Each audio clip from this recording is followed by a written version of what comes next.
That one carousel kills you sometimes. I mean, that one carousel of video poker machines at Harrah's in Atlantic City. I don't know how many rotations or orbits I've made around there.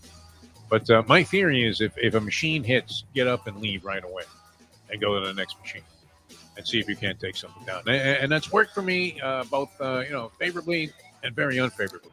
Like if the payoff, it says just paid out like $600, you're thinking that'll never hit again. I mean, it'll be another leap year or so before that machine pays off again. Otherwise, they just put them, on a van and they take them right to the airport there and ship them off to Caracas or something, right? Next thing you know, you're seeing the Air Venezuela, and there's that slot machine on it. Speaking of odds, 50-1 you get on the Marlins to win the World Series. 50-1. Would you say no way, Jose Canseco, that the Marlins win the World Series this year? They have a tendency to be in a coma until the 8th inning of a ball game. Yep. Then all of a sudden they get some kind of, they get like Panama Lewis comes into the dugout and says, here, drink this. All of a sudden the guy's dick is hard in the corner. What do you got here, Panama? That's the stuffing out of the gloves. The guy goes out there, scores a late round knockout after getting the shit knocked out of him the entire fight. The time. Wake up with Defo, joined by Lubie. Welcome to the Defo Show. Very pleasant. Good morning, everybody. Glad to have you guys with us here for Peeling Yourself Off the Mat Monday. And you were peeling yourself off the mat after a spectacular sports weekend. I mean, there couldn't have been enough offerings to go ahead and get you excited. Whether you were talking about college football, pro football. Yesterday, the Dolphins with a big win, although Lubie's still upset with Mike McDaniel in spite of winning the game by 16 points, covering the 12.5-point hideous spread against the New York Giants. They annihilated Daniel Jones.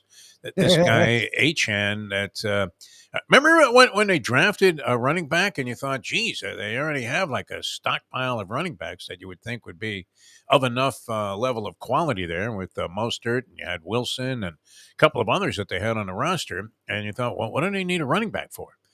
And they get this kid. He is spectacular. I mean, so far, just an absolute dynamite start to his career. Statistically, it's just off the chart what this guy is doing in terms of yards per carry. I think it's something like 13 yards per carry and a number of touchdowns, a spectacular sprint down the sideline yesterday.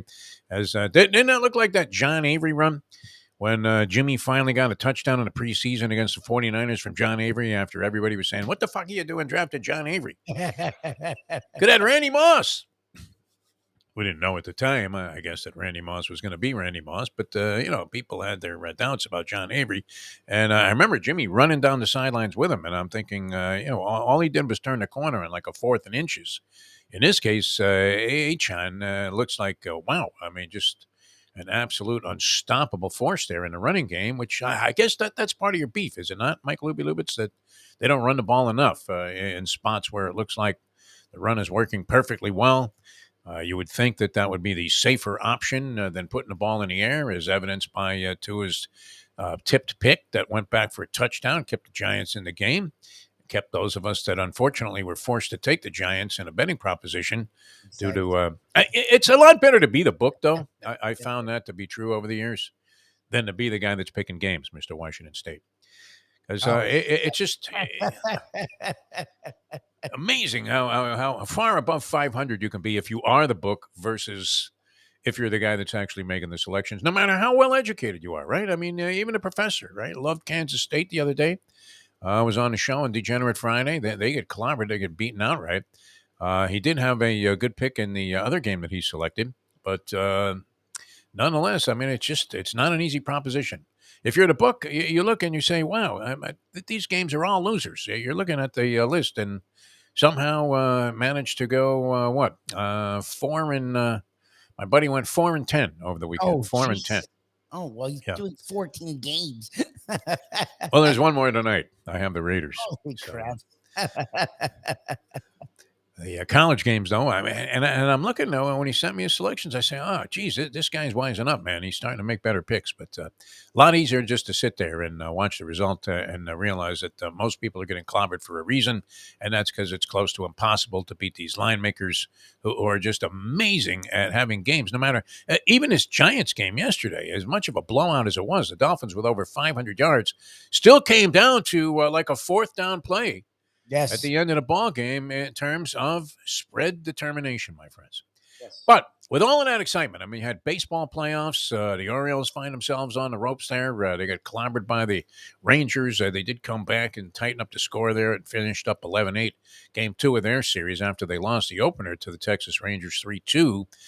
The Rangers, who had a real good season, I mean, they were flirting with the division championship all year long.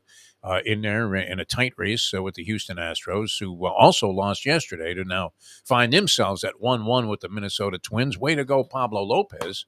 Nice job there. And you have the resumption of the other two series, the NLDS series that are taking place today. So 2 more playoff baseball games. Wow. I mean, did Clayton Kershaw not look like an aging Ali? He's like that his whole career in the playoffs. So that's what's weird about him is this is really nothing new.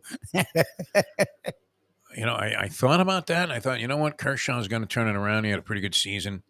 They've really kept him under wraps this year. He goes 5-6 innings tops. I don't even know. Does he even pitch the 6th inning of most games? No.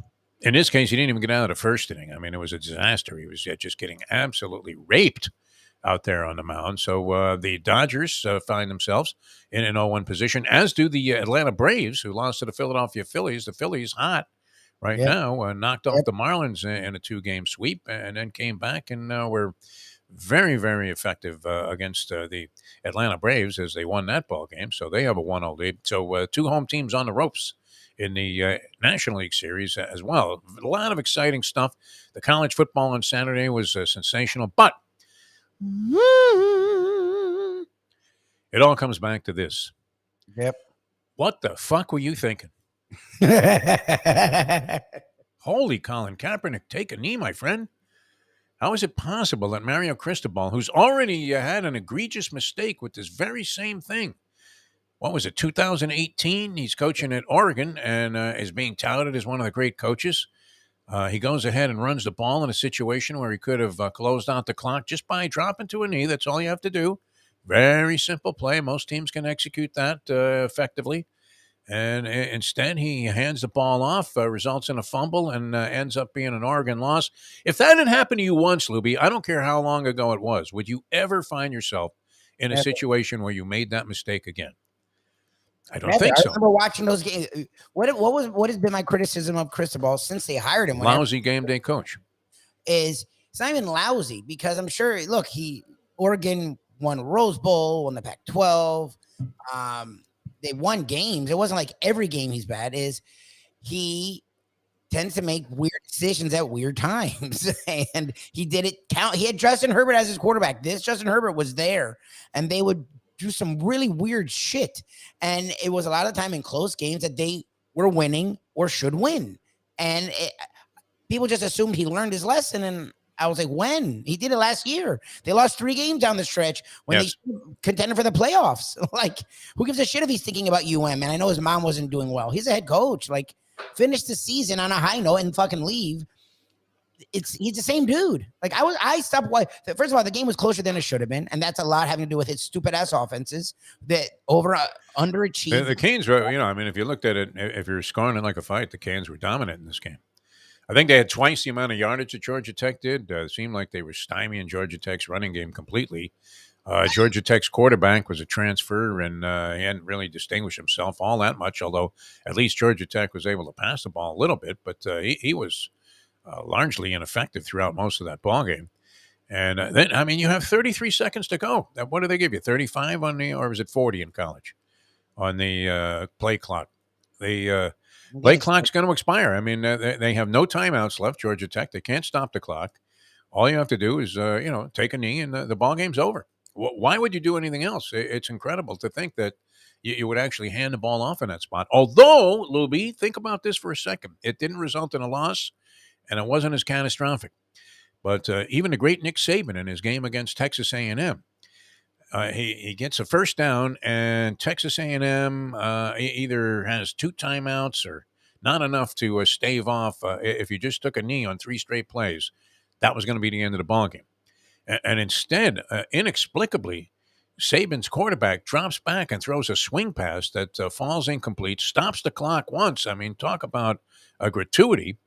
And they don't run any time off the clock. Now it's second down. You're thinking they're going to take a knee on the next 2 plays because Saban was livid on the sidelines there. And you're thinking, geez, it's a good thing that the offensive coordinator was in the booth. Otherwise, Saban might have strangled him right there on the sidelines. And they actually handed the ball off while operating out of the shotgun the next 2 plays as well.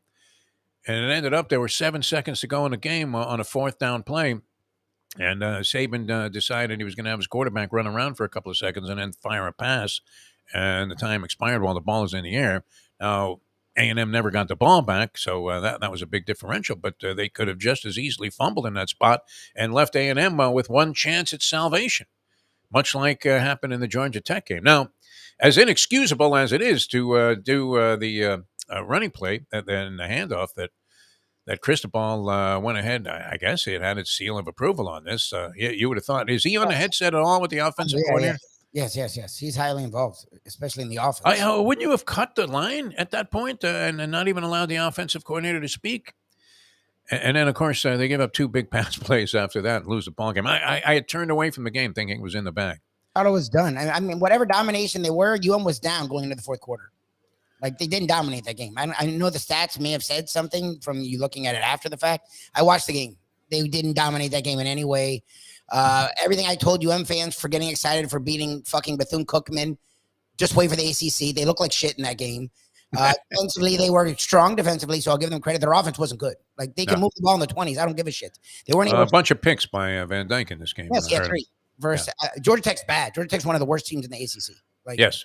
And it was closer to the end, but they had to win. And this is Cristobal. He overthinks it, and that's what's crazy about McDaniel at times is this offense is spectacular. And sometimes he gets so into the freaking weeds of it that someone should yank it back. Hold on. Just run the fucking ball. There are certain times when like these mad geniuses, Mike March used to do it all the time. And it's what was his undoing is like they get so into the genius label that sometimes you just need to be a stupid schmank. Like you and Andy say, sometimes you need to be the 8-year-old that knew the game this way since he's fucking 8. Like you don't always have to be that genius. Start thinking Newt Rockney, right? Instead of going for the spectacular. Look, it has to be tempting. You have Tyreek Hill out there, and Jalen Waddle was in the game yesterday and was effective. You have all these other guys that can make things happen, and you actually have like a great running attack behind an offensive line that was supposed to be suspect and actually has also been doing a very good job. But the bonehead play of the day definitely goes to Mario Cristobal. People were calling for his head and his firing, and that's not going to happen. But how do you have a guy that's an $8 million decision maker? If you're paying a guy $8 million a year in any business, I don't care what it is, to make decisions, should that guy not at least be above handing the ball off in that spot when mathematically, I mean, did these guys not take any kind of mathematical courses when they were in school themselves? Mario Cristobal, you have 33 seconds on the clock, and you can waste 35 of them without taking another play or running another play. Ball game over. I mean, they should be in celebration mode at that point. The victory formation, is called on for a reason because you're essentially lining up a cigar like you were Red Auerbach there. You're sending in Henry Finkel into the ball game, saying, "Hey, Hank, see if you can make a bucket, huh?" Game's over. Let's bring him on here because this is going to be a fun one. There he is, man. He's down here. He's done college football for years. Brought to you by Jimmy Johnson's Big Chill, the handsome one himself, and a great distinction for the program. It's the Pigskin Playbook with the great John Congemi. John, how are you, my friend? I'm doing great, guys. I was just listening to the banter going back and forth about UM and Nick Saban and Mike McDaniel, and I think you're pretty much right on all accounts. The Miami thing was bizarre.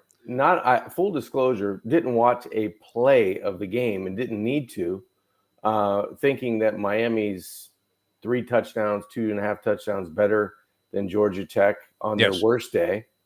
But it comes down to a decision on the sidelines that even if you're the most inept head coach that ever Gary walked Faust the takes a sidelines, Yeah. you have to have someone else with an adult outlook on the play clock and the time remaining.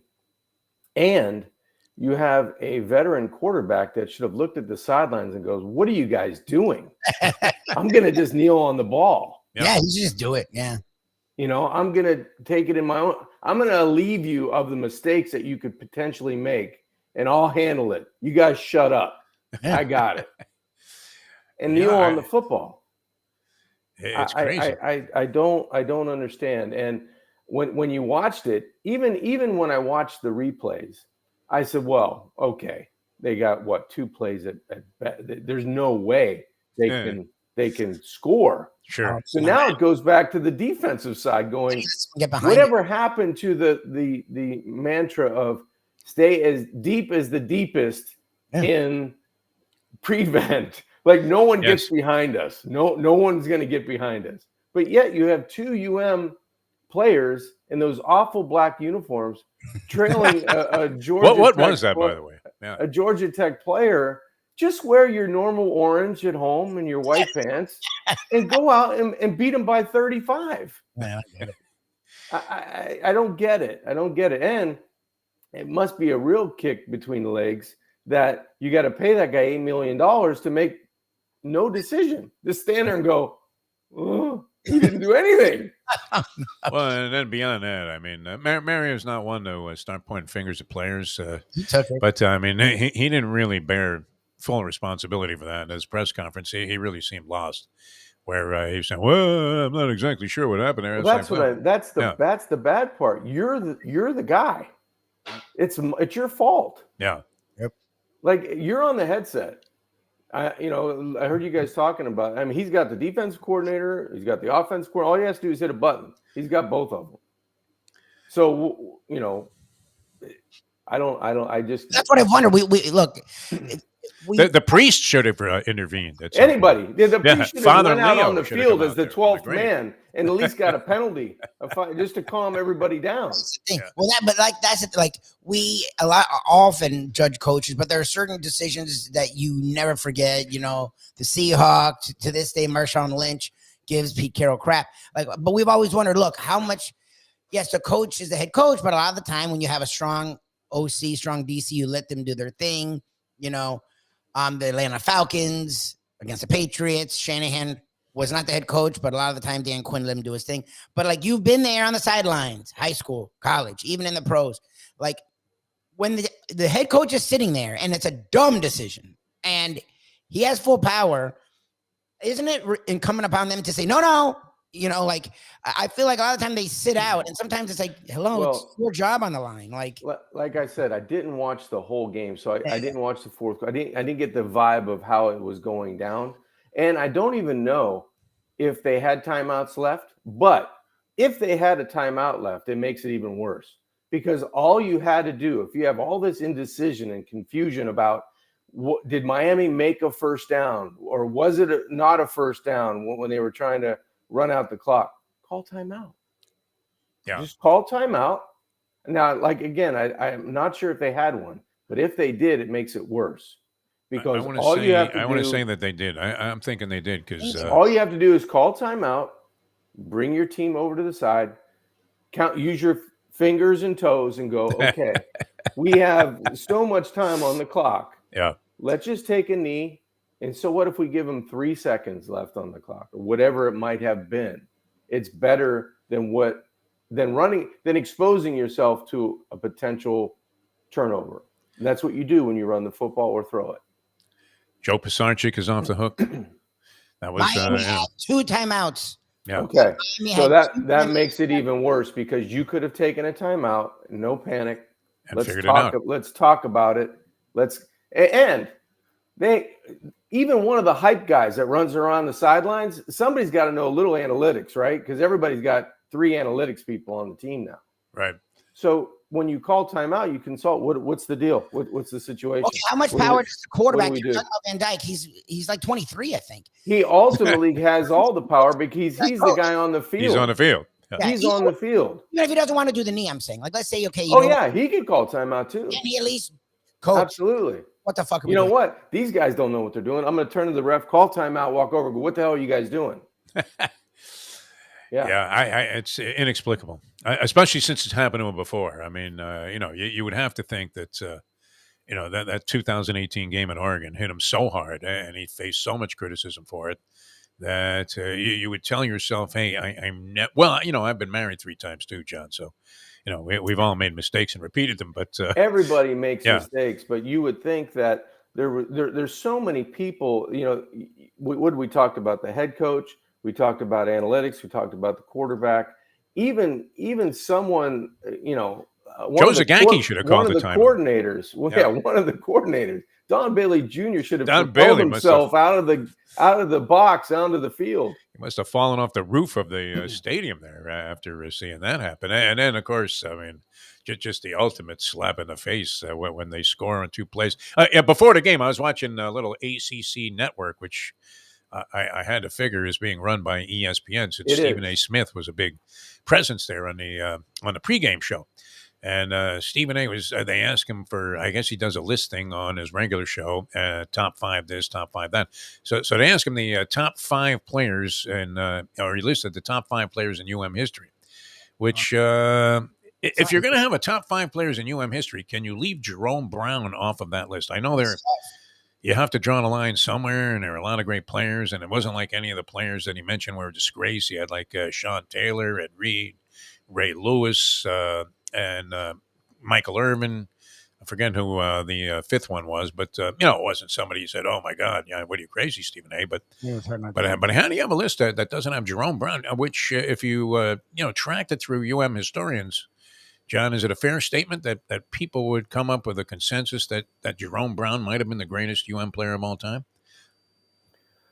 That's a tough one for me anyway, because I don't know. The way he was revered. I mean, was Jim Kelly's name mentioned? Jim Kelly, they barely touched on that. He didn't name any quarterbacks. And I would think, Are we just saying in their UM career, or just in their career? That's overall? what I'm figuring. Yeah, UM career, college career. I mean, that would have been the criteria that I would have considered.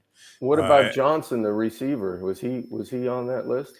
No. I mean, he Edgerrin James wasn't on that list? Edgerrin James didn't make it. None of the running backs that they had. Chuck Foreman. I don't know. Then I don't know how Stephen A. came up with his list, but it's a tough task, because you've got so many players that could be potentially on that list. Yeah, but like I said, it was hard to argue with any of the guys he included. Yeah. Because there were so many guys you were going to have to exclude anyway in the top 5. But I think that one catapulted itself. Naturally, I was thinking, after that game, of the worst 5 losses in Hurricane history. And there have been some spectacular, just circus-like losses with this team. I mean, you got the Krenzel game against Ohio State when, you had the Terry Porter call at the end. Hideous loss. You had the Flutie pass play, which this was sort of, somewhat reminiscent of, although that game, the flow at least was different. And you sense that maybe Boston College, what was in there with a shot.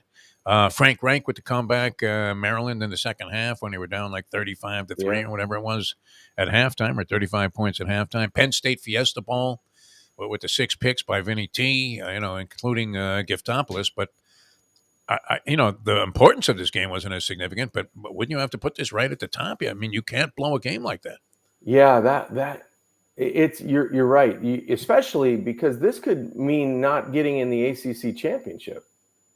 I mean, you figure, okay, you got 1 loss, but now the game against North Carolina holds so much significance, and you're going on the road with your tail between your legs. This will be a job for Mario Cristobal to get his team to shake this off and see if it lingers or not.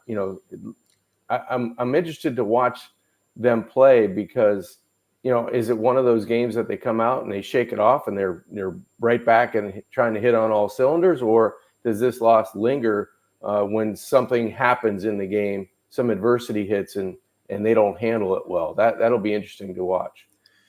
Kind of, feeling you have I don't know if this is as relatable. Well, it wouldn't be relatable to you because you don't, swing in this direction here. But when you leave the track and you realize that you're just a fucking lifetime loser, and you're going to your car, and then it doesn't start. On top of that, and now you're having to call AAA, and then you realize your card is expired. Where you can't feel any lower. You just want to impale yourself to a fence and hope that some guy comes steamrolling right at you with an 18-wheeler and puts you out of your misery. I can relate to that somewhat in golfing terms. When you shoot Yes. a horrible score and you go to your car and your car automatically opens because your keys are in your golf bag, which you're slamming in the trunk of your car, and then you close the car and your car locks because you don't have the keys, and then you kick your car and you break your toe. I know the feeling.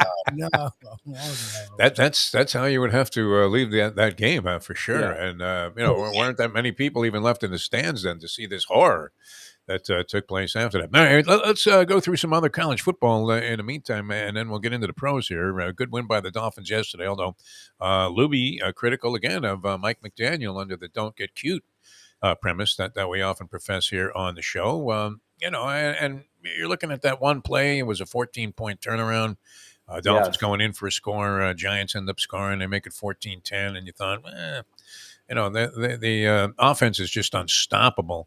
And I don't think that they're really going to be threatened in this game. And ultimately, they weren't. But elsewhere around college football, we mentioned that Nick Saban thing. It didn't cost them the game. What was one of the strangest things. Now, there was some debate, as you suggested, John, that they weren't sure maybe on the field if they had gotten the first down. I think that might have been a reason that they threw a pass play. But with like a minute and 30 to go, I think A&M either had one or two timeouts left, but not enough to stave off the clock running out if Alabama had just taken 4 knees or 3 knees. And, to throw a pass in that spot is even more outrageous. Now, my bet was, and I wish I had been able to access in-game betting, because I was wondering if the on-field reporter who gets one question with Nick Saban, and I have to say, they've stepped it up. An incredible number of just absolutely outstanding-looking babes are now doing sideline reporting, and many of them are actually very good at it. Right. But again, did you ever have to run out in the field and No. ask a question of Nick Saban? No, I didn't. But All games. You're a very confident guy, though. I mean, I don't know that would have shaken you up. I was there the night I was doing ESPN radio for an opener. I think it was Alabama Louisville in Orlando when Maria Taylor was doing the sidelines. Oh yeah, wow. For the game, and I was there in the bowels of the stadium when she was just bawling. So upset that Nick because it was the time where the two quarterbacks, I think it was Jalen Hurts and Tua, or who was going to play, who didn't play. And I think Nick said he'd already answered that question, or why would you ask a question like that, or something like, yes, to the effect of that. So yeah, it wasn't pretty. So I would have some trepidation if I was one of the sideline reporters, not knowing what to ask or when to ask it, or just, kind of, okay, I'm going to ask it anyway and see what he says. Why not? It's kind of like our friend Tom Rinaldi when he used to interview Tiger Woods, and Woods would shoot an 83, and Tom had kind of an exclusive with Tiger. He was one of the few guys, if maybe the only guy, that Tiger would talk to, and he would very sincerely look right into Tiger's eyes and say, "Tiger, what positives did you take away from today's round?" Your putting, from 16 on was meticulous, and you're like, what are you talking about? The guy just ballooned up to an 83, lost the tournament. So I'm thinking, is this reporter actually going to say, hey, Nick, what happened there at the end? What the hell were you thinking? Right. But no, there was the usual, stroke job of Nick Saban. Oh, what a wonderful coaching job you did there, Nick, to beat Jimbo Fisher, who Lubie has said has somehow, has he gone MAGA Republican? He's gone totally conservative. Was he not more of a gambler when he was coaching at Florida State? Yeah, absolutely. Didn't that help his whole legacy be built in the first place? I think so. Yeah, I don't know. And he has the athletes. He has the talent to do it. I mean, even though, the quarterback change for Texas A&M with the guy they started with the season, now they have Johnson in. I would think he would have been more of the riverboat gambler. And sometimes guys, they make their name that way, and then all of a sudden they get there and they kind of change their DNA, which at some point you still have to have some of that trickery to be able to keep your team on the edge. We get the ball in this hash, this situation, we're going to run this play. In the NFL, for example, we saw 2 double reverse passes, the exact same play. Detroit runs it early in the game, early in the day at the 1:00 hour. Great call by Ben Johnson, their offensive coordinator. They score a touchdown, easy touchdown. You go to Sunday Night Football, and San Francisco dials up the exact same play.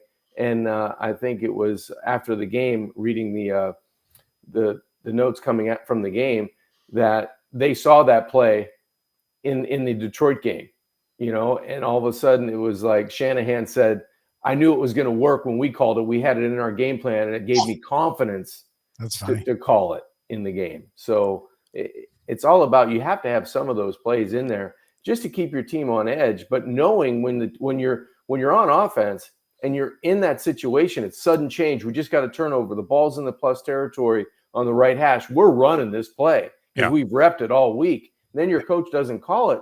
You kind of lose confidence. So, it plays in the psyche of a team for sure sometimes. All right, let's take a look at some of the other games on the college slate there.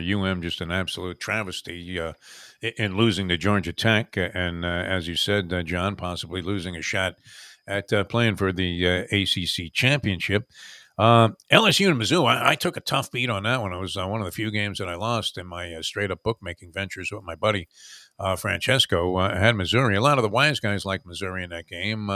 Some of the steam before the game kicked off started to sort of drift towards LSU as being capable of covering, I think it was a 4.5 or a 5.5 point spread.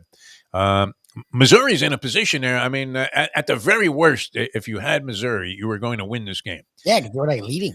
They have the ball, and they're driving for what potentially, I guess, it could have been. I don't know if it was going to be. Yeah, I guess it would have been a winning score.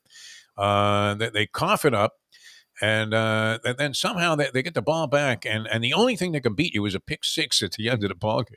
Yep. And sure enough, from like their own 3-yard line, a guy throws a little sideline pass, and it's picked off, and you're thinking, please, just fall down, do anything, take a knee, take a knee. I was screaming, take a knee a couple of times over the weekend. In fact, that was the theme of the weekend, John. Take a knee. Take a fucking knee. Yeah. The guy rolls into the end zone, and LSU covers that point spread. And then Oklahoma, Texas was a very exciting game. That was a great game. And then at the very end, when it looked like Texas had the thing under control, you had Oklahoma bounce back and score late and put themselves in a situation where all of a sudden, they're under consideration as one of the nation's best teams. Yeah, those were 2 fun games to watch as a fan. Maybe not if you had a vesting interest in the games, but it was LSU and their quarterback Daniels really stole the show there at the end of the game. Not only with his arm, but with his legs. He ran for 130 yards and threw for almost 260 yards. So he kind of took over, and it looked like he was going to not be available. It looked like he was injured late in that game, but came back and made the plays he had to and put LSU in position to win. And then that Texas game, yeah, you're right. When Texas goes down and they kick the field goal, you're thinking, wow, this is going to be a Herculean task for Oklahoma to get in scoring position and score, a touchdown to win. They go right down the field, and it was amazing the way that that finish of the game, the great pass in the corner of the end zone. But I was amazed at the ease. It only took them like 3 or 4 plays to get in the red zone with not that much time left on the clock. So, hats off to Oklahoma. They did a great job in the rivalry game. Yeah, Red River rivalry. That was very exciting stuff to kick off the day. Louisville. I mean, are we overlooking Louisville? Or, and unfortunately, John, your high praise for Syracuse no longer is merited after they got crushed by North Carolina. Another team, North Carolina, if I'm not mistaken, are they not unbeaten? And that's next up for the Hurricanes, which that's that's next up. That's next up for them, and that's why I'm saying that game meant so much to Miami, because you go in there undefeated and you feel like you might be the king of the coastal and be able to take some control. And wow, now you have to win the game. You have to win the game. You can't depend on anybody else beating North Carolina because you have that shot. But one more loss, and now you're looking from way behind in the ACC. It was And Notre go ahead. Dame, I mean, they played a very emotional game against Ohio State at home a couple Yep. weeks ago. They line up with 10 players on the goal line, 2 plays in a row. They Yes. end up surrendering the touchdown. Then they go to Duke and they go, well, it's Duke. We're gonna roll these guys. They don't understand that Duke's actually Good. Yeah. trying to play football the last 10 years. And they're good. And they have athletes and they bring them right down to the wire. So you play 2 kind of different emotional games. And now you go to Louisville, and Louisville's got athletes. I mean, Louisville and the atmosphere was electric in that building. It was great. So, that was tough to overcome. So you get beat. You've got a good team, but 3 weeks in a row of getting, trying to find reserve to get a W, and it just doesn't happen. And I'm sure a lot of people love to see Notre Dame lose. I think it's always good for college football when they're relevant because it's nice to see. But it was one of those weeks where I just thought Louisville was the better team start to finish. Oh, they badly outplayed, I thought, in that game, Notre Dame throughout. I wanted to be impressed with Marcus Freeman just because, hearing him speak when he got the job, and then even when he experienced some turmoil there the first year on the job, I thought he did a good job kind of keeping things together. Seems like a very humble, disciplined sort of guy that, you can find yourself, as much as I despise Notre Dame. I mean, I even root for touchdown Jesus to fall off the wall there and, come crashing down to the campus floor. But, and I found myself, kind of thinking, hey, I can get behind this guy a little bit. I like his character. But every time I see him after a game, win or lose, I mean, it appears like he's been detached from the ball game, and got maybe Louisville's just a better team because they really did toy with Notre Dame in this contest. Yeah, it looked like Notre Dame. If you look at all 3 of those games in the last 3 weeks, it looked like Notre Dame at home matched up toe to toe with Ohio State, and that game could have Yeah, went either way, right? and And that's lofty stuff. Sure. Ohio State's one of the better teams in the country.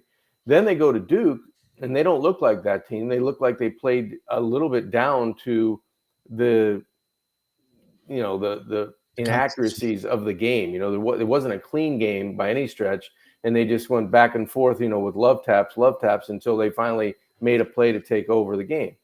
Louisville, same way. Louisville was playing at a level like Ohio State, and Notre Dame played down to a level that we could roll our golden helmets out on the field and we're going to win. Yeah, and it just didn't happen. 6-0 for Louisville, and Yeah. very impressive in this victory. And really, we're pretty much doing a number on Notre Dame throughout most of the ball game. 2 games into the season, I thought Sam Hartman was a Heisman Trophy possibility, and that because he plays for Notre Dame, would get an overwhelming amount of consideration in that spot. I don't know. The committee seems to be reluctant. What have they only done it once with Archie Griffin, right? Back-to-back years to win the Heisman. Even when there have been guys, I guess Tim Tebow, could have been easily a double Heisman Trophy winner. But yeah, and so I thought maybe there was a shot there with Hartman because there would be a reluctance to give it 2 years in a row to Caleb Williams, who he may have to do more to win that award a second time to overcome his own team's defense than anything he's doing offensively, because he got off to a slow start in this game against what was it, Arizona? Arizona. Arizona, yeah. Arizona, that was another coach that received a lot of criticism because if you have a chance to beat like a highly ranked team and you're just a bunch of unranked schminks, don't you have to go for the jugular a little bit? Can you play conservatively in those spots? And how would you feel about? I mean, they score a touchdown in overtime, and that was the first overtime, and I guess that put them in a position to kick the extra point and tie the game and send it to a second overtime. Well, would you do that, or just say, "Hey, wait a minute, man, let's take one shot and win the game right here"? Because we don't want to hang in there any longer with these guys. Let's just win or lose right here. We have nothing to lose. We weren't expected to even be in this game, and he was getting some criticism for just not going for two there. It all depends on the confidence you have in your 2-point play that you practiced all week, over and over again.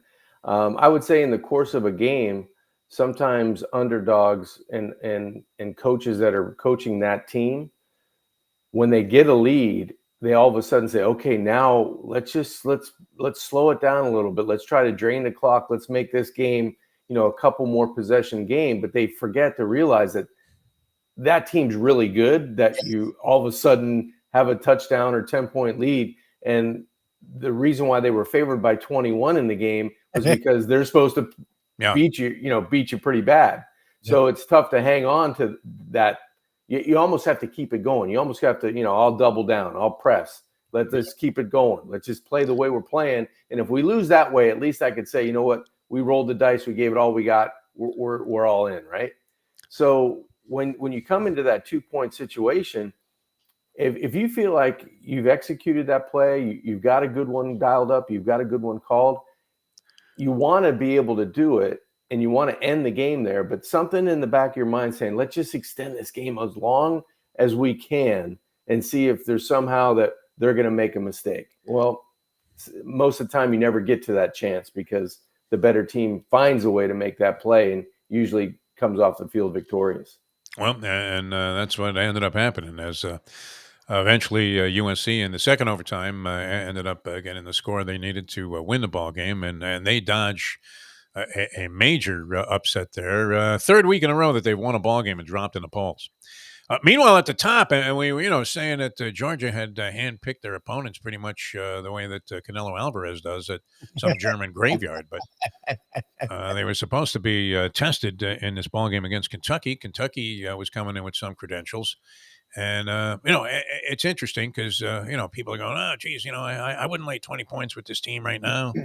And you're thinking, when are they going to distinguish themselves as a team that hasn't lost in going back through, Couple years. 2021 was like their last loss. And they put up like 50 points and started to look like the champions that they are. Did that convince you that, maybe people were getting a little bit of a misread with Georgia through the first few games and that they really are, in spite of losing 11 guys to the draft off of last year's team, that they really are the premium team in college football again? I think they are. I think they are. It probably brought them closer back to the pack the way they had played and started the season.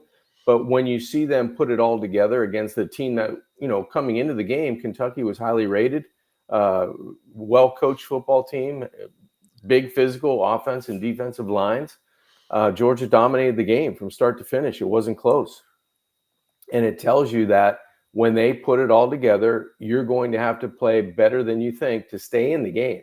Yep. Because they're going to continue to score. They're going to be stifling on defense. They've got good special teams, and they're well coached. And they're not afraid to roll the dice. They're not afraid to dial that trick play up when they want to on offense. And right now, I think the young quarterback's getting more and more confidence, knowing that, man, this is pretty fun playing at Georgia.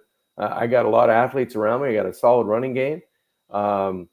I may get yelled at a little bit, but so what? We're winning, and it's a fun environment to play in. When you haven't experienced a loss, I guess, in 2 years, do you think you're going to lose? No, it's the next opponent, next color up, and it's a nameless opponent, and you kind of just keep going. It's all about us. It's about how we play, and it's a lot about how I feel about the Miami Dolphins. I don't really think that they care about who they play. It's all about them. Yeah. And if we play up to our standard, I don't think anybody, especially at home, I don't think anybody is going to stop them on offense under 21, 28 points. Because, too, when you're looking at the top teams, you have to mention Michigan, who went unchallenged through their first 4 games in spite of the 3-game suspension with Harbaugh, and they played Rutgers, who has some credibility under Greg Schiano, but isn't quite ready to step in there with the big heavyweights and managed to come away victorious. And they also were involved in a big blowout in their game. So the top teams kind of remained intact. Alabama, a lot of people were talking about, making some kind of comeback into the picture for the title, although I didn't really see that in their game against Texas A&M. A little suspect in a lot of spots that they haven't been in previous years. And Georgia, once again, sitting there atop the rankings. And as you said, John, looking very much like they could well be again the best team in college football. All right, we want to get into this Dolphin game, but before that, I've been seeing a lot of steam about Jimmy Johnson's Big Chill and the people that are having fun there. They have the stadium seating. And are you not going to jog down there tonight? Is it not true that is it both Larry Calvano and your brother Dominic that are huge Raider fans? They are huge Raider fans. That's probably why I'm not going down there tonight, but I would go on any other day down to Jimmy Johnson's Big Chill. I think it'll be crazy down there with the home crowd that actually own the place will be, standing on chairs and rooting for the Raiders to win tonight. But it should be awesome. And every weekend down at the Big Chill during football season, you have the sports bar to kind of take in, your local team if you want, or team around the country. They have so many, flat screen TVs. Just take a look and we're in any direction, and you can find your team on the wall, and then maybe go outside to the Tiki Bar and hang out for just a great dinner and cocktail, and take all the views of the Bayside that you can at Jimmy Johnson's, because it's a spectacular place, great food, great service, and somewhere we can just go watch a game or just relax and kind of go with your friends and have a drink and enjoy all the views down on the Bayside. It's kind of funny because we lost Lubie here from the picture, so we're assuming that everything is still a go. Maybe Lubie went down. Maybe Lubie went down to Jimmy. Well, did you see the face that was frozen on the screen? Did you also get that, John? Because Lubie's face was frozen in a position that you could have sworn that Florida State had done something as dumb as Mario Cristobal did in managing to lose a game and literally snatching defeat from the jaws of victory there. A little nervous too about bringing Mike Mayo down there, because he always has to have something to say, John. Always, like, I don't know, is he gonna like go to your brother in the kitchen and say, hey, you could have used a little more salt, pinch more salt on that grouper? And you're like, that was the most delicious piece of fish I've ever seen anybody, and you consumed it in seconds. How could you possibly have a criticism? But I can't wait. I was thinking about it even as I was getting ready for the show today, to see Mike Mayo consuming the Italian fisherman pizza. I don't. You're more of a diet conscious, because obviously you've maintained some semblance of fitness. That. Yeah, I'll dive in. Yeah, I'll dive in for sure. Okay. Know what? I would, if I were you, I would be right beside my brother when Mike Mayo does say that, because you'll go to the floor with the response you may hear from my brother. Yeah, I mean, Mayo, he's going to have to temper himself a little bit and maybe, make some better decisions, much like Mario Cristobal. There was a guy that we ran into that would have strangled him, a guy named Reno at the Heritage Restaurant, who oddly is going to become our hockey expert, courtesy of Jim Sarney here in the program. Nice. Because he is married to, or his sister is married to Roberto Luongo. Right. I go a great place, Heritage. Awesome. Oh, have you been there? Yeah. Yeah. Awesome place. All right. It's one of Mayo's favorites. So I'm thinking hopefully we'll have as favorable an opinion. But we'll get down there soon, Jimmy Johnson's Big Chill, and take advantage of all the good stuff that's going on there. Now, I don't know if because we've lost Lubie, and people let us know here on the chat line if you're still getting John and me here on the program, because we want to get into this Dolphin thing. But I was going to throw it to a brief commercial break here. But I don't know if that's doable without Lubie showing up on the screen here. Let's go right into the Dolphins. Let's go right. So let's do it. Yeah, I mean, let's assume that we aren't talking to the universe. That's the the thing about streaming. Am I on? Huh?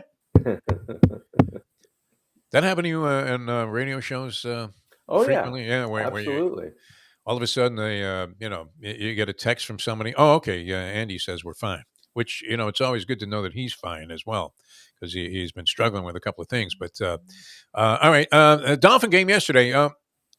How could you, be anything but satisfied with it? I would think. I know Lubie had some, criticisms of McDaniel and decision making. Seems like we go through that every week. But I thought it was a pretty dynamic performance by the Miami Dolphins, and I couldn't believe it. They are out yarding through 5 games. Any team, they're putting up more offensive yards than any team, I believe, through the first 5 games of the season this year, any team in history. Yeah. Think about it. They're putting up over 500 yards a game, John. That's, if you had one 500-yard game, you'd say that was significant. Yeah, and that includes, the greatest show on turf, too, with the Rams. So Mike Martz, I mean, a maniac who was putting up yards. Even in games that he had blowout margins in. I didn't think the Dolphins would be this explosive. I knew they would put points up on the board. I knew Tyreek Hill would, is going to get his 5 or 6 plays a game. That's going to go. You're going to lean back and go, "Wow, that guy's fast." Yeah. But the speed of this football team and the way the offensive line has been able to get after it and get downfield and help with the running game, not only at the point of attack, but you don't have runs of 76 yards unless the receivers and the linemen are getting off their initial blocks and then getting to the second level and allowing the running backs to read those blocks and get there with a full head of speed. I mean, a Chan is running. It takes him about 3 strides to get to full speed. And when he hits it, he is gone. And all you see the back of the jersey in 28 going, where did that guy go? And, that's his 3rd game of 100 yards or more. And that hasn't happened since Jay Ajayi in 2016. You got Tyreek Hill going for 181. Tua's over 300 yards again. I think he's done that 10 times in his career now and multiple times this year. You finally get a team that your defense could take advantage of.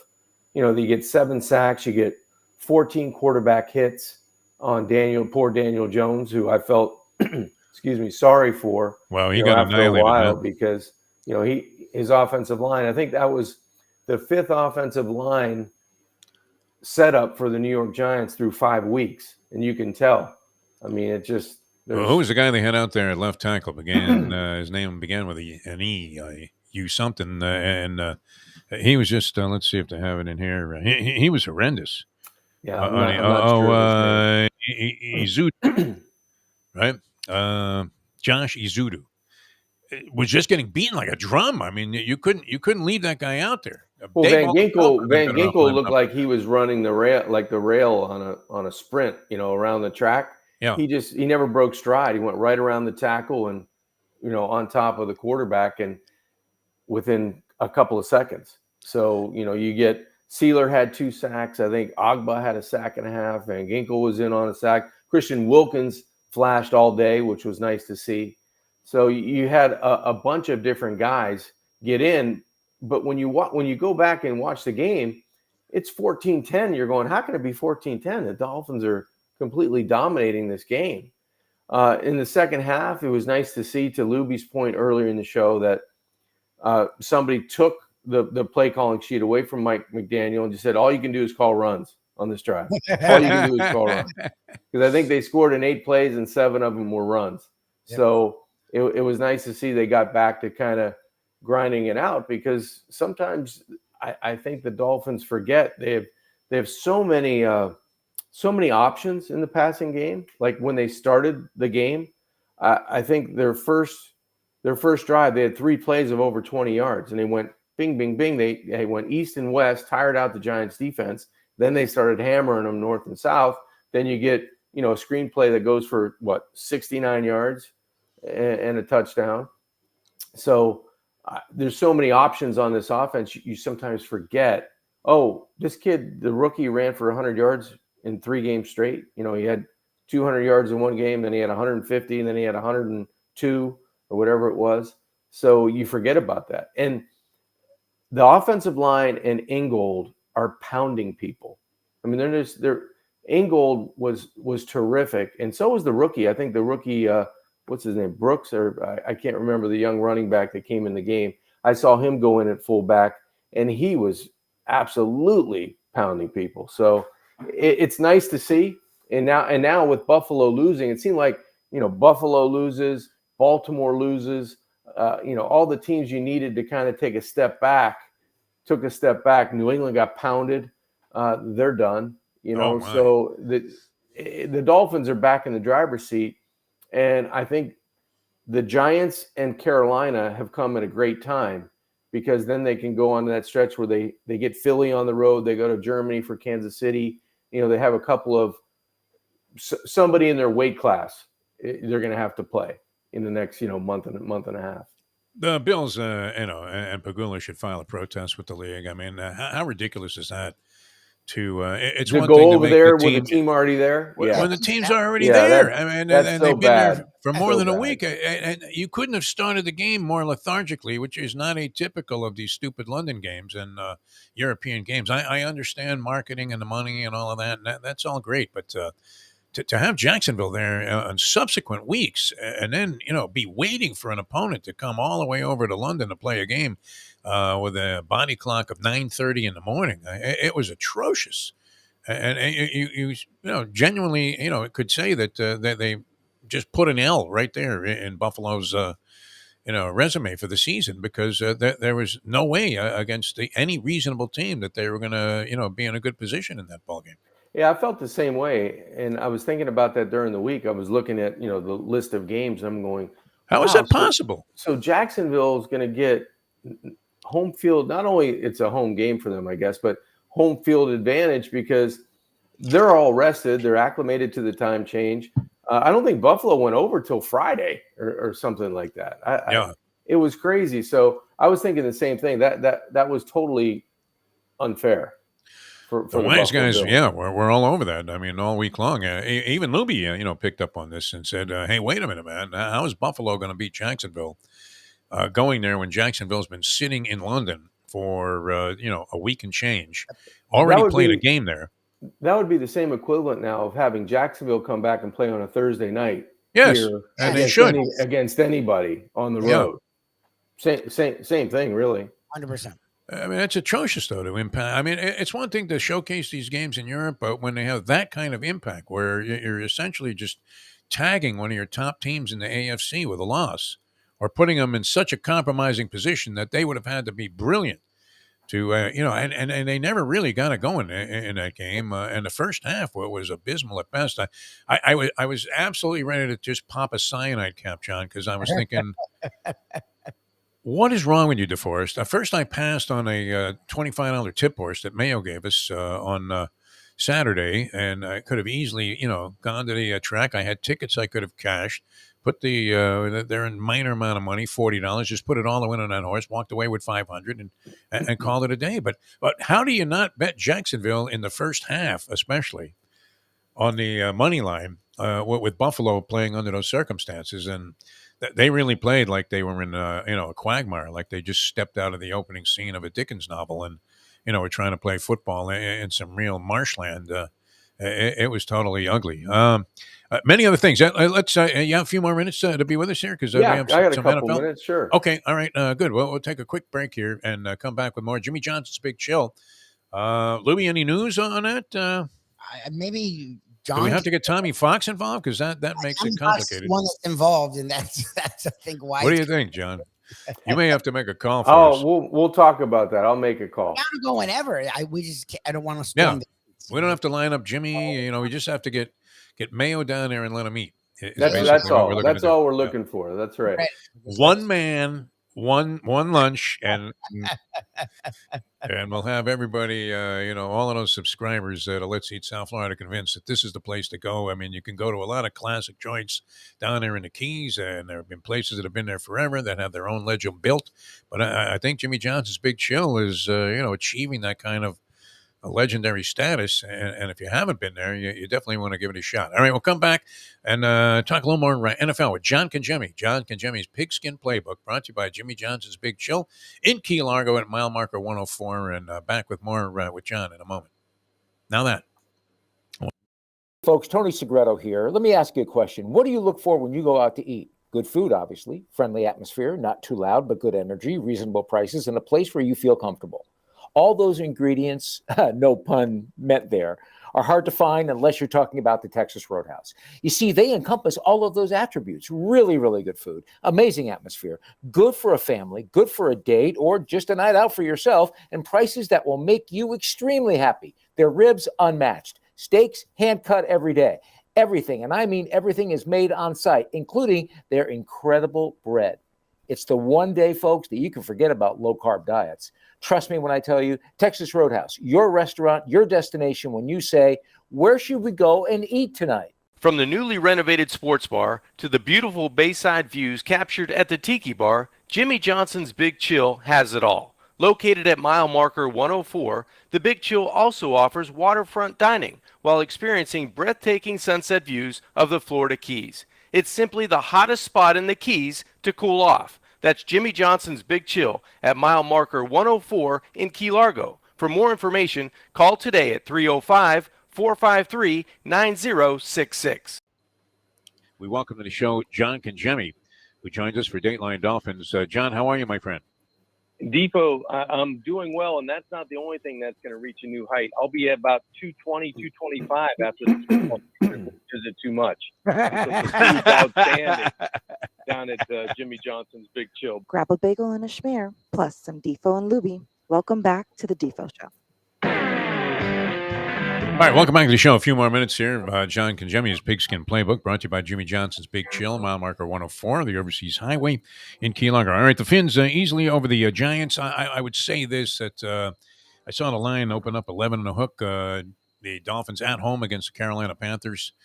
I don't believe the Panthers will cover a spread all year unless the line makers kind of change their opinion. They got shellacked yesterday by Detroit, lost it 42 to I don't know. They might have had 28 points in the game. 24, I think. 24, something like that. But it was late scores after the game was well decided. I would go ahead right now. I think this line's going to climb maybe to 2 touchdowns and plunge on the Dolphins. I would think that they're going to easily handle Carolina next week. I think it's going to be much like the Giant game, to be honest with you. I knew that the Giants offense couldn't score in the 20s against the Dolphins. And I don't think the Carolina offense is going to get remotely close to the 20s against the Dolphins. And what team inside a Hard Rock Stadium is going to hold Miami to under 28 points in the next little while? I don't see it happening. I just don't. They're averaging 36 points a game. Now, understandably, you throw a 70 spot up there, it's going to help you. But if you give them, in the 40, they're still going to be over 30 points a game. I just don't see it. I don't see it unless injury happens. I don't see anybody slowing down this team. And I think to beat the Dolphins at home, I'm not saying on the road, weather turns, raw day, rain, whatever the case may be. At home, I don't see anybody holding this team under 24, 28 points. So you're going to have to be in the high 20s to beat the Dolphins inside a Hard Rock Stadium. Yeah, Bryce Young so far not exactly lighting it up. His initial go-around in the league. The Jets beat Denver. Nathaniel Hackett got the game ball afterwards. I actually felt good for Nathaniel. Yeah, Hackett me after too. The game. I did. I don't feel good all the time for the Jets, but I felt good for him because it seemed like that was a shot that was unnecessary. Completely. From a coach that's been around for a long time, and I just felt good for that team. They could, they did what they needed to do on the road to beat Denver, which was nice to see. Well, and you talk about literally putting the Great Poupon on some crow. You have a 1-4 Denver team that looks absolutely listless. And, Russell Wilson, the lasting shot of that game will be him after this hideous fumble, coming off the field and Peyton getting right after him and, kind of giving him that look like, well, what the fuck were you thinking? So some ugliness there. And Hackett with the Jets, they get a little redemption after they played the Kansas City Chiefs tough. People restored a little bit of faith. The guy was getting trampled to the point of being absurd with Zach Wilson. I mean, it's one thing you're not a great football player or maybe as good as people would have anticipated or worthy of your draft status, but still, you don't have to be unmerciful on a guy, which people were. And so he got a little bit of redemption, although he wasn't a big factor there. And this Brees Hall, Yeah, he hell of a was. running back, was injured in Denver last year, tore his ACL, I guess, and came back from that and had a huge ball game. So that was kind of nice. KC, Minnesota, Kansas City has not been as explosive offensively as they've been in the last several years. And actually have been counting a little bit on a defense that has shown up and played well. Minnesota, a very explosive team, but they find themselves at 1-4 and on the ropes. And you mentioned New England. Wow. I mean, New Orleans, you had to think that Dennis Allen's contract, if it wasn't already on top of the shredder, was at least on top of the GM's desk in New Orleans, the way that they have crawled out of the gate here, even though they have a winning record. And they beat New England 34-0 with Mac Jones benched again for the second game in a row. I mean, wow. How much longer does Bill Belichick take this? That's my question. So last week they get trounced. This week they get pounded. Yeah. I mean, I don't know how. I don't know with Robert Kraft how long Bill gets. I would think that he's going to be in no problem this year. You can't fire him mid-season, can you? No, but after the season, you've got to say something has to change. Yeah. Right? And the big change, obviously, a few years ago when it happened and Tom Brady leaves, they look lifeless. Yes. They look lifeless on offense. What would they lose? And with 3 points one week and 0 the next? Yeah. I don't know if you can put it all on the quarterback, though, guys. He hasn't played well, but look he's probably got the worst talent of good players. I'm saying everybody in the NFL, you're there for a reason. You're good. You're talented. You can do everything you need to do to play. But when you're matching up offenses, just alone in the AFC East, they would have the lesser of talent than anyone. Yeah. Anyone. East? Are you kidding me? Look at what the Jets, the Bills, and the Dolphins have. Right. I mean, it doesn't ugly. come close. Yeah. You have to go down to the Steelers or the, I don't know who else is a bottom feeder kind of treading water on offense. But even Jacobs is a star. I don't know. And they have Adams. I mean, even Indianapolis is putting up points with two quarterbacks, the rookie and, they're scoring, Tennessee probably is on par, with the bottom feeders when it comes to offense. But right now, I mean, gosh, New England, they look lifeless. They look helpless. They don't look like they're capable of winning a football game. Doesn't look good. No, I mean, if ever Belichick looked like a shot fighter, it was in the last couple of weeks here, and without a lot of possibilities. I would imagine that will not be an easy thing for Bob Kraft to do if Belichick says, "What are you talking about? I still got it." And wants to come back for a couple of more years. Shula laughing again from the grave. John, wonderful stuff as always. We can't thank you enough. Jimmy Johnson's Big Chill, great spot. Work on Tommy Fox. Put the bug in his ear. We all want to get down there and have a good time. So, we'll do that during the week one day, in the coming weeks and look very much forward to getting down there. It's just such a beautiful spot. Thanks so much, John. Always a pleasure, my friend. Good being with you guys. I'll see you soon. Okay, John Congemi, ladies and gentlemen. Some freezing issues there, Lubie. Was that like a kung fu movie there for the tail end, or was it just me? No, John's internet. First it was mine, and I froze, and I was like, fuck, Defo won't look at his phone, but maybe John will. We haven't talked Dolphins, so they can just transition to the Dolphins. It should be okay. Then finally my computer freaking came back, and then Congemi had some kind of an internet thing. So me with El Cheapo internet. You're the one that stayed strong. The homeowners association brand, where some guy goes up on a roof to fix an air conditioner 3 buildings over, everything craps out. Ended up being the one guy. I don't want to jinx it though, Libby.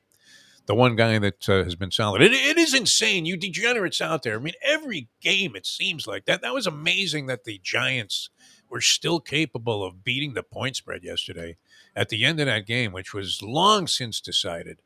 And the only thing that can beat you is a backdoor cover. They had 2 opportunities down there, and Daboll couldn't get it done on 4th down plays. He has gone from the coach of the year to, just looking like an absolute mess on the sidelines. No idea what to do. And speaking of coaching, as you're picking apart Mike McDaniel, I have to give him credit for this, and the Dolphins coaching staff, because you went into the season with what, Lubie? What was the main focus of conversation if you were going to be a Dolphin detractor and qualify a bunch of buts and ifs and buts? Offensive line. I mean, the offensive line was a major issue. Okay, so now, they didn't do anything significantly to upgrade it in terms of, putting personnel on paper that you said, whoa, there's an upgrade. Armstead, their best offensive lineman by far, unfortunately, always hurt, and that was the risk you took when you signed him. Yep. Was, again, unavailable for them. And yet, it has not been a problem this year. So that would, I think, pertain to coaching. Yes. Holy Tony Sperano. Who's doing the job there with this offensive line? Because it has not been an inhibiting factor in any way. And if anything, they're exhibiting both a power running game and the ability to get outside. So they're generating the kind of opportunities for the running backs that with their speed at that position, which includes Mostert and Achane. Just blinding speed at the position, but they're good enough there. And then Tua's game is to get rid of the ball quickly. That's going to be his forte no matter what. Yes. This is not a guy that's going to survey the field from the pocket and, make you think that this is a good development. So, and he has that great timing, precise timing when on his game. And the offensive line has more than held up. Yeah, you're not even seeing a lot of blocked passes at the line of scrimmage, which you're seeing even with the 49ers and Brock Purdy. Yep. By the way, we didn't get into that. The decimation. Yeah, they're real deal. I say it every week. Of Dallas.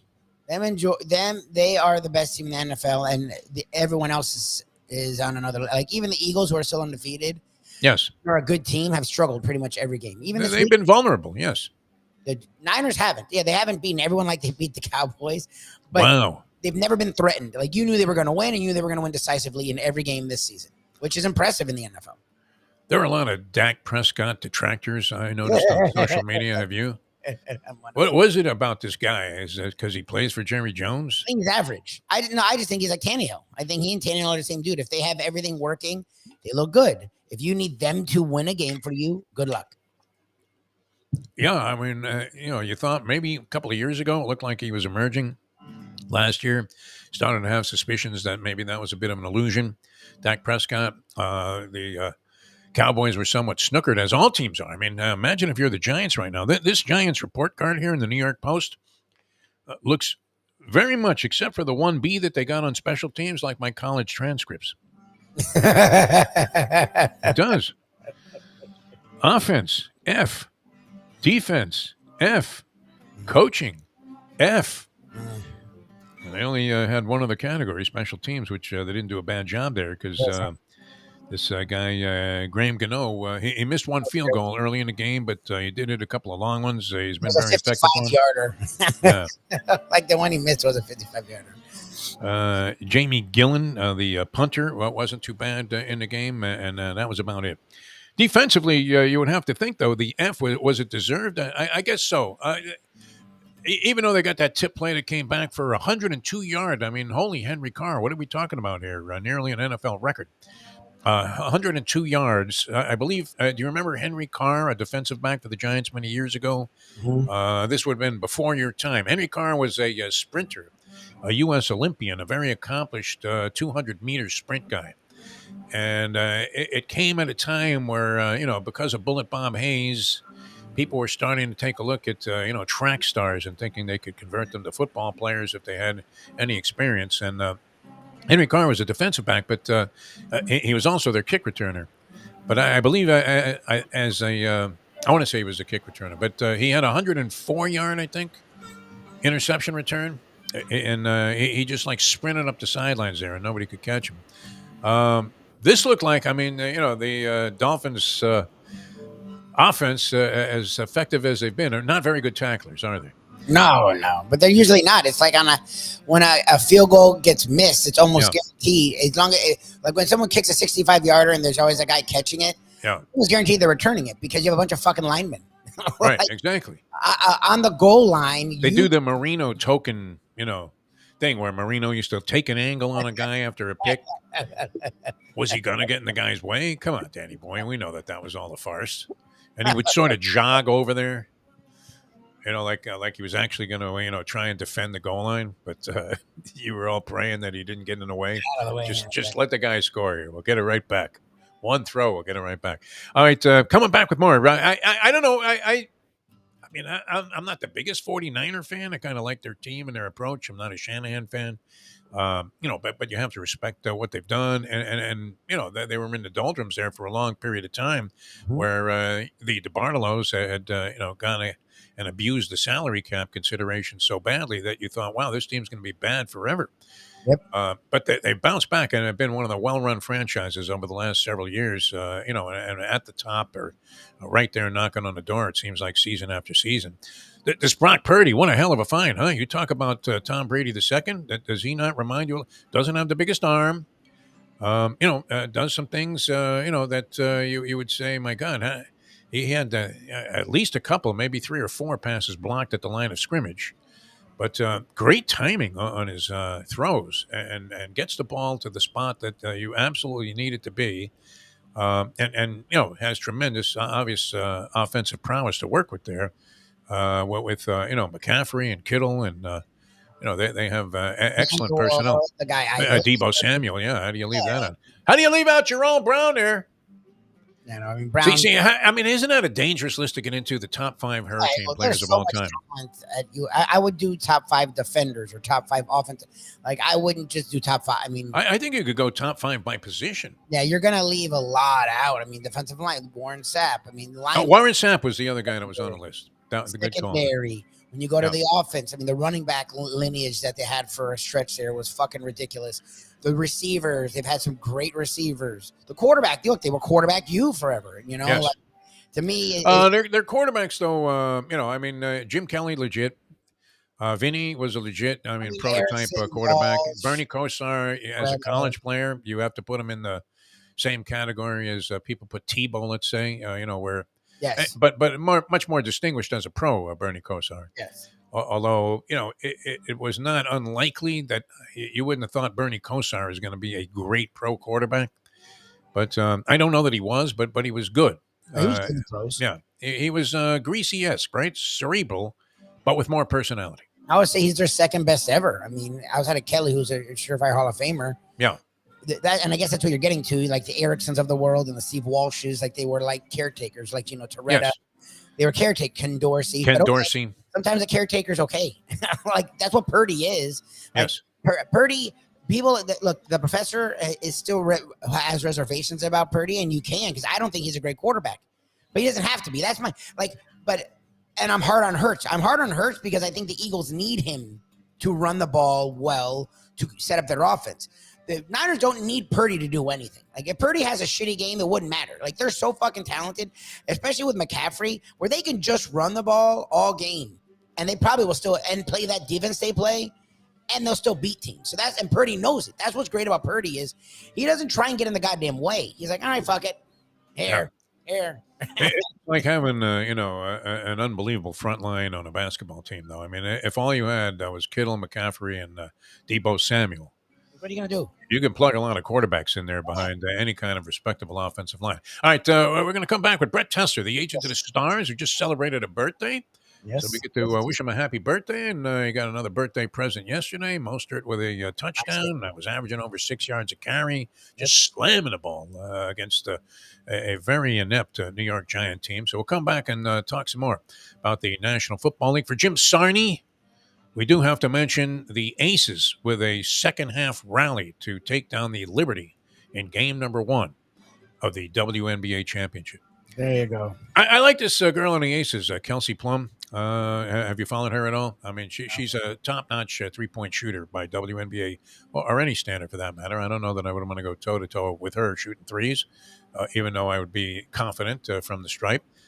Does the WNBA use the college stripe for threes? I want to say yes. Yeah. Okay, so, I mean, they're not hoisting them for 25. The Pro 3, surprisingly, for a long-range shooter, which I consider myself to be a very effective long-range shooter, but the Pro 3 was just that 1 foot further, unless you were in the corners, where it went from being a nice flowing shot to being a chuck.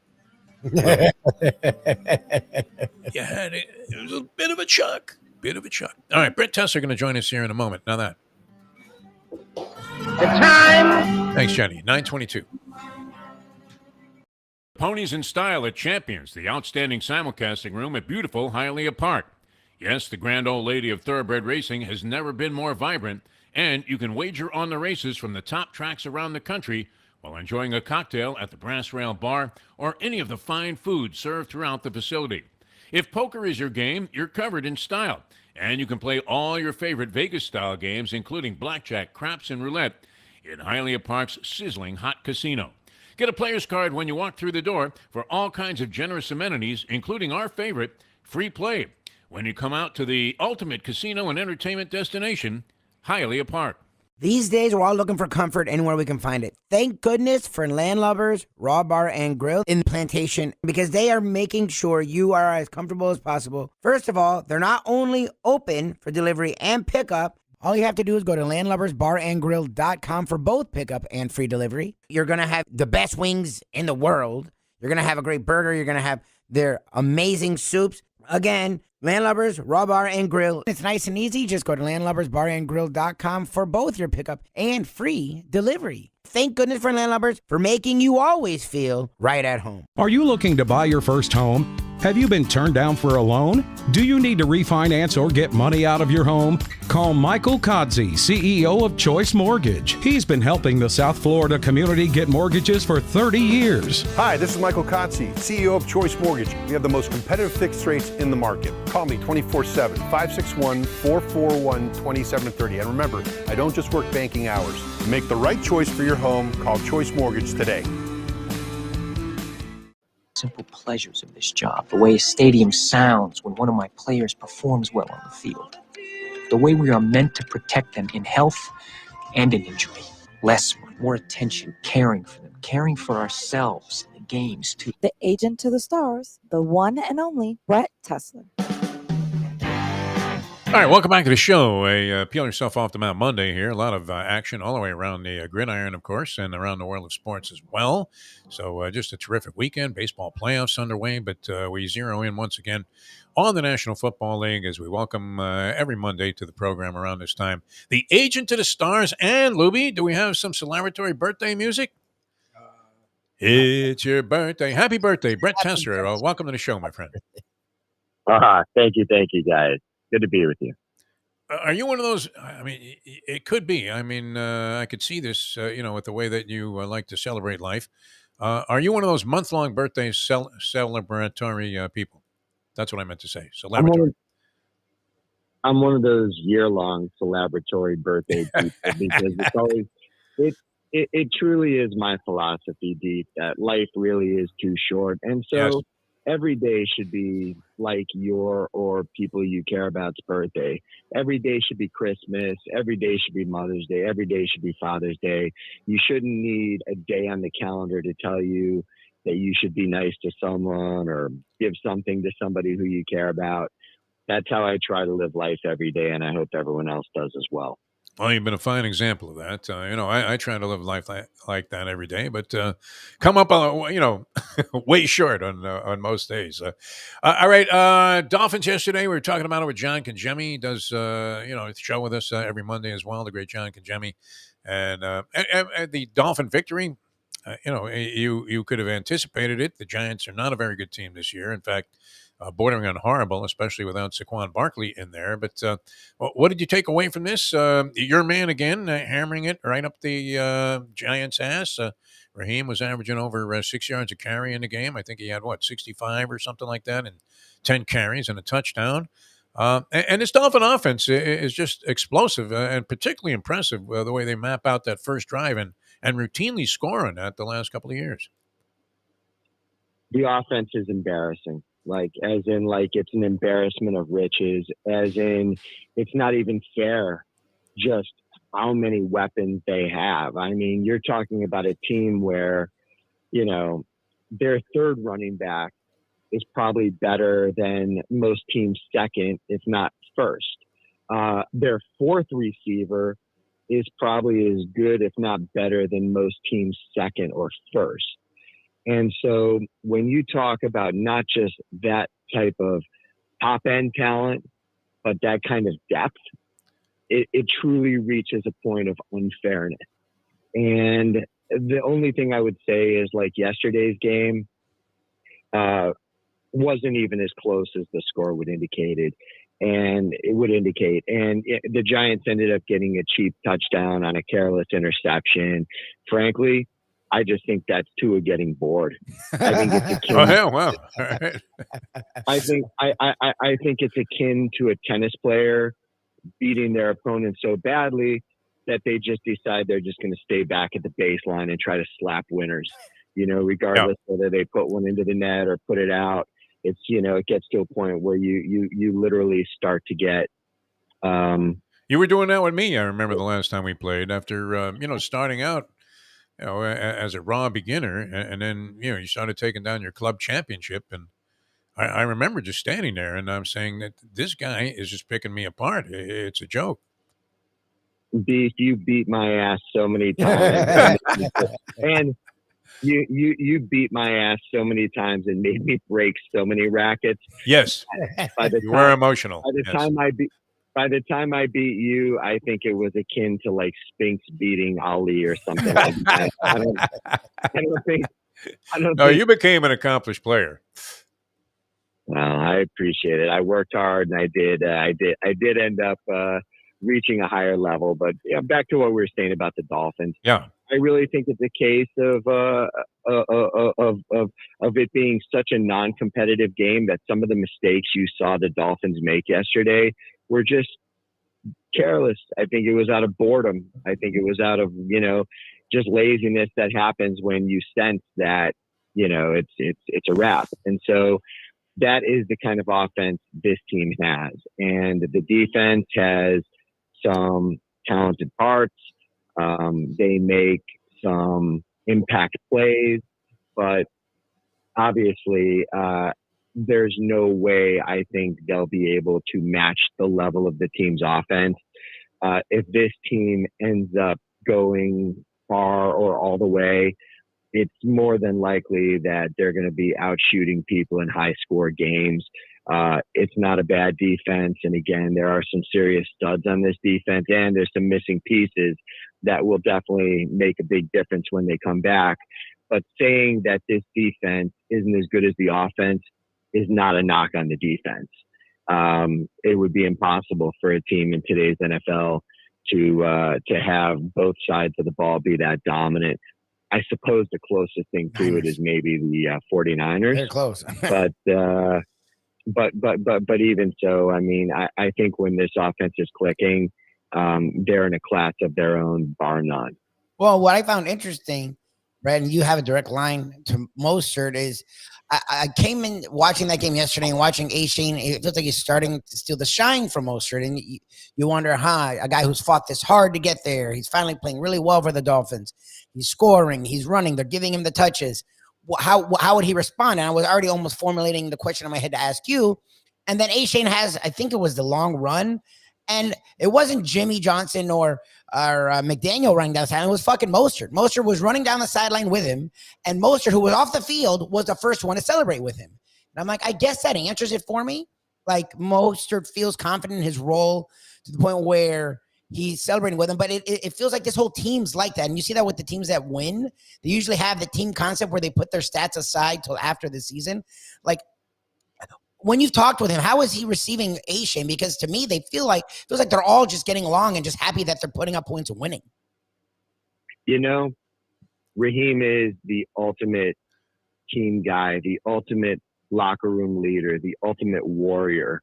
Anywhere he's been, he has earned the respect of teammates, coaches, media, fans. Nobody works harder. Nobody plays tougher.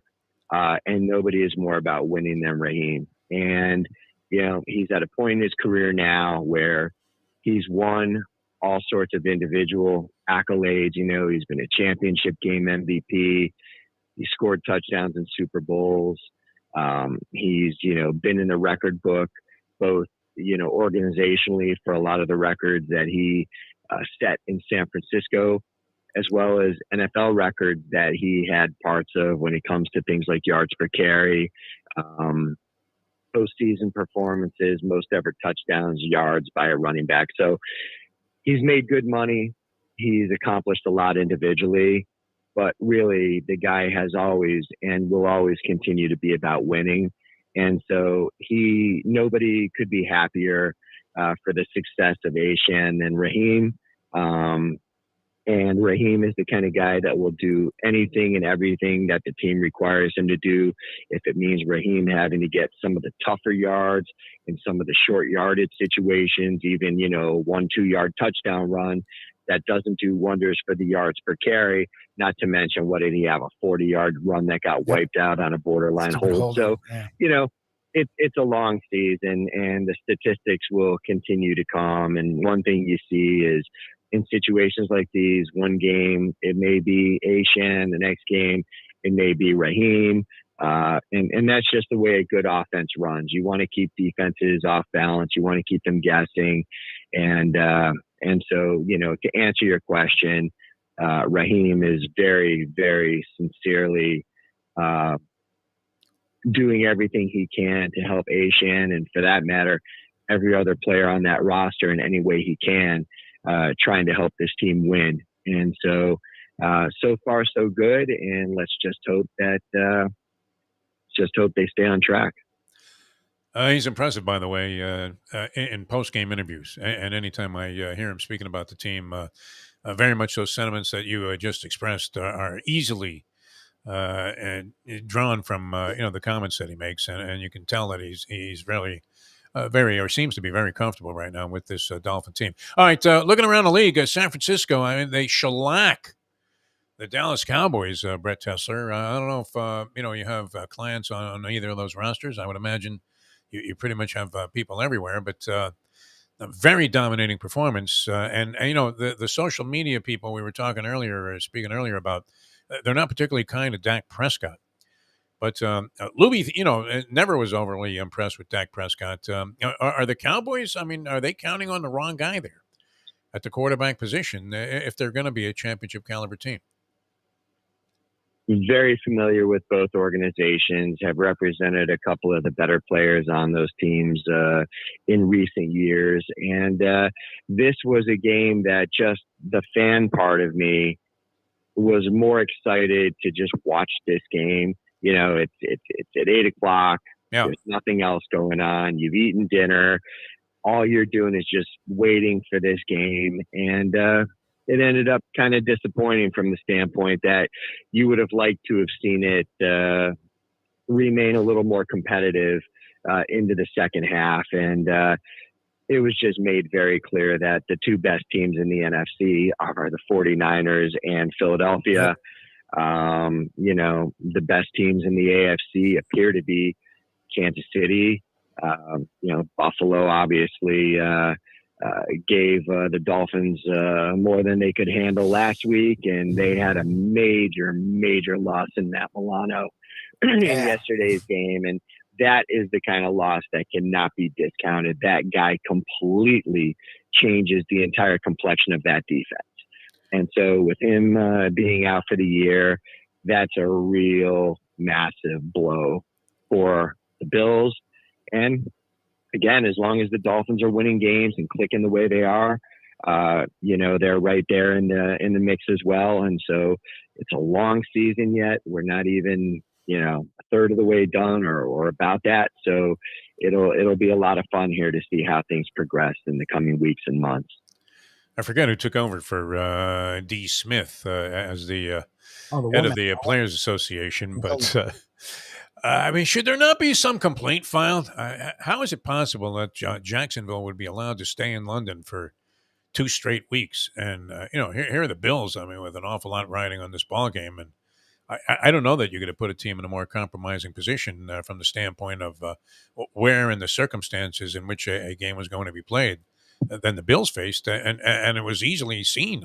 As they came out flatter than the proverbial Parisian runway model. Is the Players Association at all up in arms about the way these I mean, the way at least that was being scheduled, I know they're obligated to play some of these games, but how unfair of an advantage was that for Jacksonville to be sitting there for a week? There's no question it was a big advantage for Jacksonville to be there for a week. And the people, who are out there listening, or people who watch the game, they may think, hey, I've flown to London. I thought it was a pretty easy trip. I thought it was pretty comfortable. Yeah. You're not 6'6", 320 pounds. and so the truth is, I told a good friend of mine who I had dinner with Saturday night, who is a big Bills fan, yes, that even on paper, you would expect them to win this game. Do not discount the advantage that being in London gave to the Jaguars. And so it definitely played a role. As much as I have no problem beating up on the NFL at a league office level, it certainly makes sense why they would do this. Obviously, Jacksonville's a team that's been more than willing to go play those games there. They have an owner that has ties there. And so it would make little sense just logistically to fly them back and then fly them there again, or fly them later in the season. The best thing to do is to do what they did. I totally understand why they did it, but that said, it clearly did give Jacksonville an advantage over Buffalo. And one of my favorite stories to tell people, and I have many of them, in the decades in this business, I represented an offensive lineman who was with the Dolphins when they ended up going and playing in London. And, this is a big guy, 6'5", 315 pounds. And when he got back from that trip, I mean, I didn't hear the end of it about how much he hated it, how uncomfortable it was, how miserable everybody was, how he's never going there again, how he'd rather retire than go play there again. And the next afternoon, the Dolphins ended up letting him go, and he got claimed by a team whose next game was a regular. Oh, no. Well, are we retiring? And he's like, yeah. Now, that would be brutal. I mean, even more so than the Bills experience. At least they only had to go there once, but it did look like they were dead asleep in the first half of that game. And then, I left the house for a while, and I didn't see, that much of the second half, except that late that they were in there still with a semblance of a chance. But essentially, it was like a big L that they could have just placed right there on the board. The old thing our friend Tony Segreto used to do when he got the schedule before the season on NBC, and they would go through all the games, and you could have easily penciled that in. Knowing the circumstances with Jacksonville. All right, Brett, we're geared up for another big week, another sensational start to the NFL season. That couldn't be any more exciting for this Miami Dolphin franchise right now, as they look like they're going to be possibly 5-1 after this game against Carolina. Carolina not looking real good this year. Thanks so much for joining us. It's always a pleasure, and happy birthday to you. La Bamba was the choice, huh? La Bamba for the birthday finale? Again, for me, Deep, it's not about where I go. It's just about who I'm with. And I've kind of, I'm sort of like at that point in my life where Raheem Mostert is in his career, where I've had all the individual celebrations, all the parties and everything else. At this point, I'm just about winning. And to me, there's no greater win than just spending it with my wife and kids at a casual dinner where we enjoyed each other's company and ate some delicious nachos. Wow, okay. Chili Relleno and a margarita for me. All right. Thank you, my friend. Always a pleasure. Appreciate you coming on the show. All right, guys. Have a great week. Take care. Brett Tessler, the birthday boy, here on the Defo Show. All right, we're going to make our exit later on today here on South Florida Live, and also Let's Eat South Florida on the Facebook page that they have, which is, it's heating up. A lot of stuff going on there, huh? Wow. What's with the trashing back and forth? I mean, it's crazy. Somebody had a post up, Lubie, just real quickly here, and it said, if you could eliminate one thing from the planet right now, what would it be? So, my first reaction is Trump. Oh, no. So I decided to put that up there. And I didn't realize I was walking into a right-wing spider web, the likes of which there was no escape from. So I proceeded to get hammered as being a complete asshole by the next 30 comments that followed on that thread. And I thought about responding and saying, hey, listen, if you support that fat orange fuck, then the joke's on you. I mean, but people who are insane don't realize that they are insane. That they 100%. I mean, it's impossible to conceive of anybody saying, you know what? There's only one man that can get us back to the prominence that we want to enjoy and have everybody having a great, happy, and life full of equality and opportunity, and that would be Donald J. Trump. It's impossible. It's impossible to say that at this point, is it not? I mean, the guy looks like a complete fool. He already had the job and was bad at it. But if you want to disregard that and pretend that, well, COVID is why it wasn't his fault. He had nothing to do with COVID.